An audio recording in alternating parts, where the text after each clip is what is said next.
Social justice is critical, it seems to me, in today's climate. Although certainly things have changed in the last 60 years of Erickson's existence,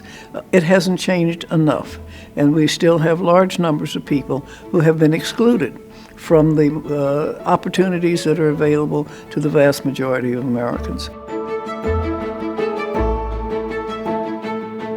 Early experiences connect to so many different sectors and disciplines, whether that is the connection with health and, ensuring that you have the appropriate medical attention and care and nutrition, or the education system and ensuring that you have high quality early learning and care experiences that kind of prepare you for entering a kindergarten through 12th grade system.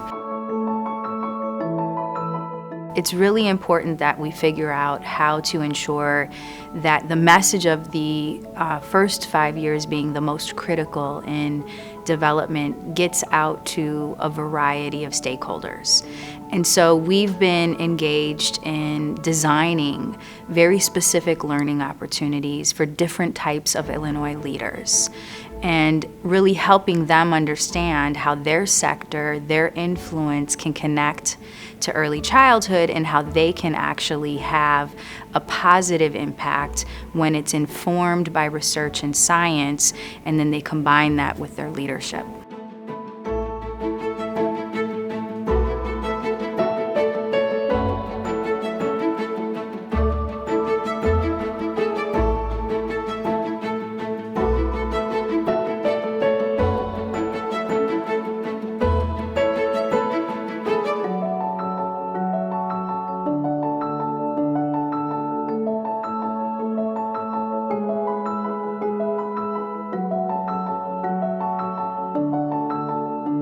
So what I love about partnering with the Erickson Institute is that they are going to bring research, they're going to bring data, they're going to talk about the numbers, and they're going to give the facts. And I think that's really important as a policymaker, as somebody who's really trying to make a difference in this area. What I loved about this process was that there were so many people in the room who kind of didn't quite understand at the beginning how their work tied to early childhood education, because they work with adults all the time. Well, I want people to start thinking about early childhood education and what we can do for our earliest learners in just about any context, because if we can give our young people the best start possible, then we know that it's going to address a lot of issues that we might have as these young people become adults, and can help them have a pathway to a really productive life.